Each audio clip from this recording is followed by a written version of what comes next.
Bueno, aquí ya estamos. Vamos a empezar un poco como con los contenidos que tienen que ver con lo que vienen siendo los tipos móviles, ¿ok?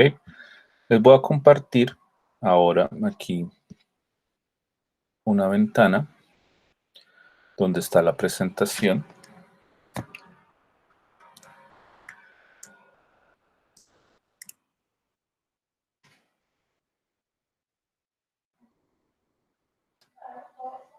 Digamos que esta presentación que está ahí,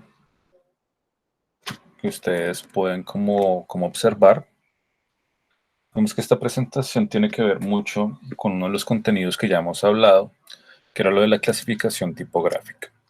Ahí todos pueden ver la pantalla compartida, todos pueden ver el PDF.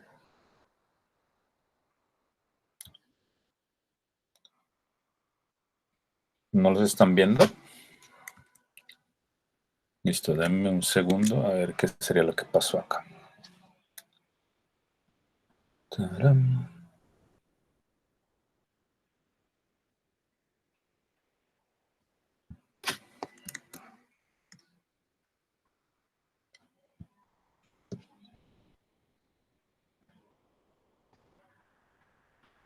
Ahí ya lo están viendo. Creo que tengo un problema es con la pantalla completa. Ok, perfecto.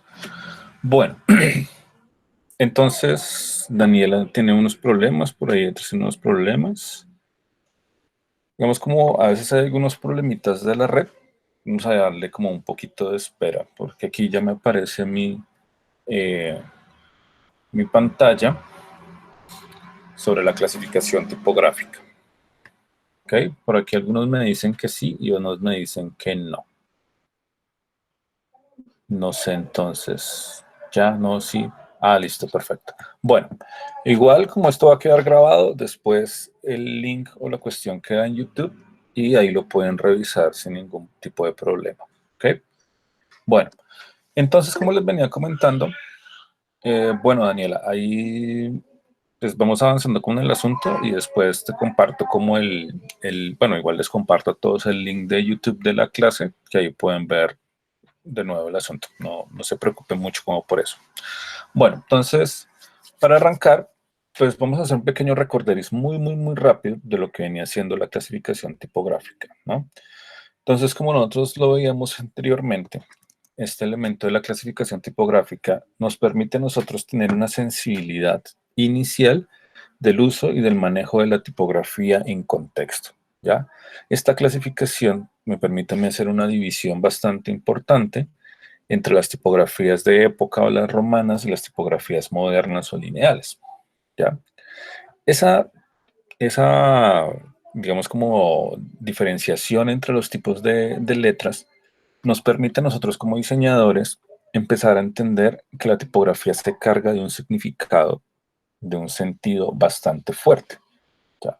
Entonces, de cómo nosotros empezamos a entender esos sentidos, esos significados tipográficos y cómo nosotros podemos utilizar la tipografía para potencializar o darle mucha más fuerza a un concepto visual que estemos trabajando en cualquier proyecto. Entonces, cuando nosotros hablamos de cuáles son los criterios para hacer una clasificación tipográfica, uno de los primeros es el criterio funcional. ¿Para qué funciona o para qué sirve la tipografía? Entonces, hay como dos criterios súper fuertes, que son las fuentes para texto y las fuentes display. Entonces, recordamos que las fuentes para texto deben leerse, pero no verse. Eso quiere decir que son tipografías que deben pasar desapercibidas, sin decir de que vayan a pasar de largo o que casi no se noten, sino que por su construcción, su manejo, su composición, su contraste, todas estas características tipográficas no llamen demasiado la atención dentro de una composición en un documento. En contraposición tenemos las fuentes display, que también funcionan para texto, pero que en concreto tienen un fin más decorativo o llamativo. Por tal motivo, estas tipografías deben leerse y verse. Eso quiere decir que ellas sí van a resaltar dentro de la composición de la página. Entonces eso les va a permitir a ellas pues tener una construcción bastante interesante que nos permite a nosotros llegar y eh, poder hacer uso de ellas para resaltar algunas ideas, algunos conceptos, algunos textos, los titulares, los subtítulos, los destacados dentro de un manejo de texto como tal.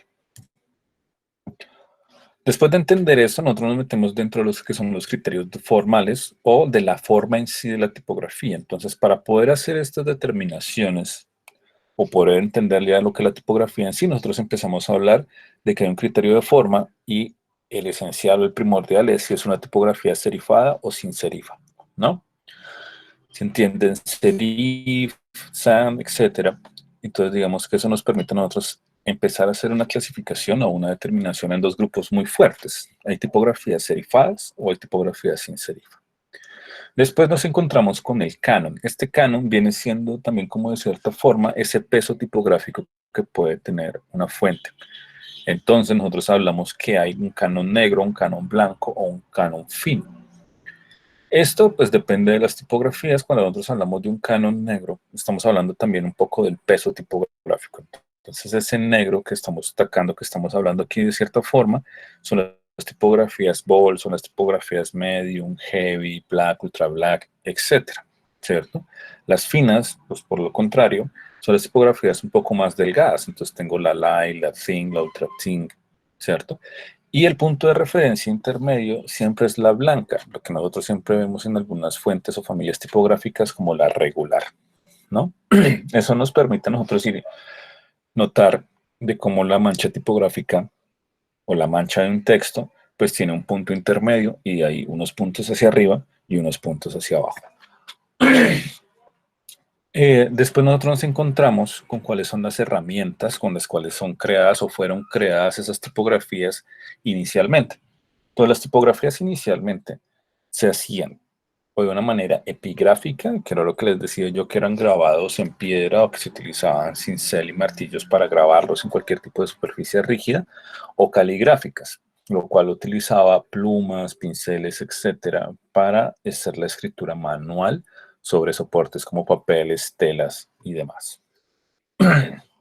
Bueno, aquí ya entrando en materia y haciendo como el recorderis básico del asunto, pues nosotros empezamos a darnos cuenta de que pues, hay muchos sistemas, ¿no? Entonces hablábamos que el primero que hizo este asunto se puso como la tarea de hacer la clasificación tipográfica fue Francis Thibodeau. Después vino Maximilian Box y de ahí en adelante como que la mayoría de clasificaciones tipográficas estaban muy basadas en el trabajo de Maximilian Box. Por eso es que digamos que uno como diseñador editorial o diseñador que está muy metido en la tipografía, siempre procura tener muy en cuenta lo que hizo Maximilian Box, ¿no? Ellos, todas estas clasificaciones o estos individuos para hacer esa clasificación han tenido en cuenta unos criterios. Digamos que esos son como los criterios de diseño que uno siempre tiene para delimitar o poder empezar a hacer un proyecto como tal. Dentro de esos criterios están los criterios de forma o morfológicos. ¿Cuál es la forma de las letras? Hay criterios históricos de cómo la historia ha influido en el cambio o la evolución tipográfica en sí, ¿ya? Hay criterios artísticos. A mí me gusta mucho el de los criterios artísticos porque ha sido una función como súper entretenida de cómo los movimientos artísticos a través de la historia han llevado a que la tipografía evolucione también. Uno de los puntos primordiales es un criterio lingüístico, ¿no? Porque, digamos, la tipografía en sí responde, pues, a la lengua y responde a la comunicación. Entonces, obviamente, nosotros empezamos a darnos cuenta de que es algo súper importante. Como la tecnología, los avances en la tecnología también han llevado a que la tipografía evolucione y en concreto, pues, la funcionalidad de la tipografía, de las fuentes tipográficas como tal. Ahí nosotros encontramos, digamos que esta presentación está basada en lo que dice el señor Maximilian Box también, encontramos como unos grupos primordiales, las romanas, las lineales, y ahí ya como algunas excepciones, como las egipcias, algunas híbridas, las caligráficas, decorativas, experimentales, etc. Aquí nosotros ya empezamos a darnos cuenta, digamos como que en la primera clasificación como tal, empezamos a hablar de las romanas humanistas. ¿De dónde viene el nombre de humanista? Pues ese nombre humanista viene de que estas tipografías empiezan a basarse en los trazos que se escribían a mano. Digamos que los escribas en su momento, digamos estos personajes que se encargaban de escribir los libros, todos los contenidos que se podían encontrar impresos en ese momento, pues se hacían a mano, y habían unos personajes que eran los escribas quienes llegaban y lo hacían y lo desarrollaban completamente a mano, ¿ya? Cuando nosotros hablamos de los tipos móviles o de la época de la imprenta, pues lo que se habla es de que tenemos unas letras que son fundidas en plomo, pequeñas letras, muchas letras fundidas en plomo, que después se ajustan, se arman, se componen con ellas textos y con eso se imprime, ¿ya? Entonces digamos que estos primeros, los humanistas, estaban muy basados en esos trazos manuales. Entonces los tipógrafos de la época empezaron a tallar sus primeras tipografías basándose en los trazos manuales. Por eso tienen un trazo gradual de contraste. Digamos que el contraste entre trazos gruesos y delgados no es muy amplio, ¿cierto? Digamos que también tienen un eje de modulación oblicuo, ligeramente inclinado, porque la escritura a mano llegaba y nos permitía o nos llevaba a ver que la escritura tenía esa ligera inclinación, puesto que la muñeca al momento de escribir rota y no queda completamente recta. Esos remates filosos, oblicuos, ¿cierto? Tienen que ver mucho con las herramientas con las cuales se escribía. Entonces, las plumas, los pinceles, incluso el cincel, pues daban esos remates como tan filosos y tan prolongados. En este caso, la altura de las mayúsculas era muy similar a la altura de las ascendentes, ¿no? Y tenemos, digamos que una de las características que siempre hay que tener en cuenta para diferenciar un poco las humanistas es esa barra de la E, ¿no? Digamos que en las humanistas esa barra de la E es completamente horizontal en comparación a las antiguas que ahora las vamos a ver. Aquí pues veíamos un ejemplo de una de las tipografías como más representativas de las romanas humanistas, que vendría siendo las Temple Garamond. Pues ya ustedes con la exposición que hicieron finalizando el corte anterior ya conocieron un poco acerca de Garamond, acerca de la tipografía, unas tipografías muy de época, etcétera, etcétera. Entonces aquí vemos un poco de ese set de caracteres como tal. Después empezamos a ver lo que eran las romanas antiguas. Estas romanas antiguas ya tienen un nivel de contraste ligeramente más marcado, ¿cierto? El eje de modulación sigue siendo oblicuo porque sigue siendo o sea, siguen basándose mucho en lo que vienen siendo los trazos manuales. Por eso también esos remates siguen siendo filosos y todo esto. Digamos que aquí empezamos a notar que la altura de las mayúsculas es un poco menor a lo de las ascendentes. Si lo vemos, por ejemplo, en la letra M, donde está I, como la parte del trazo principal de la letra D asciende un poco más de la M como tal. Y en el caso de las antiguas, miren que la antigua ya tiene una ligera inclinación en la barra de la E, ¿no? Entonces, esas características son súper importantes para poder llegar y diferenciar una humanista de una antigua. Aquí nosotros encontramos lo que viene siendo un set de caracteres de la Centaur, ¿cierto? Si nosotros lo vemos de cierta manera o lo comparamos con el set de caracteres de la Garamond, damos cuenta que la Garamond da una sensación óptica de una mancha más oscura. En cambio, la Centaur da una mancha un poco más clara. Luego empezamos a encontrarnos con las tipografías romanas de transición. ¿Qué pasa con las tipografías de transición? Pues, como su nombre lo dice, es como un punto intermedio entre lo antiguo y lo moderno, ¿ya? Digamos que aquí empezamos a encontrarnos con unos trazos graduales un poco más marcados, no tan marcados, pero ya empezamos a ver que los trazos finos y los gruesos se diferencian un poco más, ¿ya? El eje de modulación es ligeramente inclinado o en concreto ya resultan siendo verticales. ¿Por qué empiezan a ser verticales? Porque estas tipografías de transición, estas fuentes tipográficas de transición, tienen una característica y es que los tipógrafos empiezan a dibujarlas desde cero. Ellos ya teniendo en cuenta como la experiencia de las humanistas y de las antiguas, empiezan a dibujar las letras, ¿no? Esa idea de empezarlas a dibujar tenía que ver mucho con características técnicas ya de la imprenta, ¿no? Ellos empezaron a darse cuenta que necesitaban mejorar sus caracteres, que necesitaban mejorar sus letras para poder hacer mejores impresiones, ¿ya?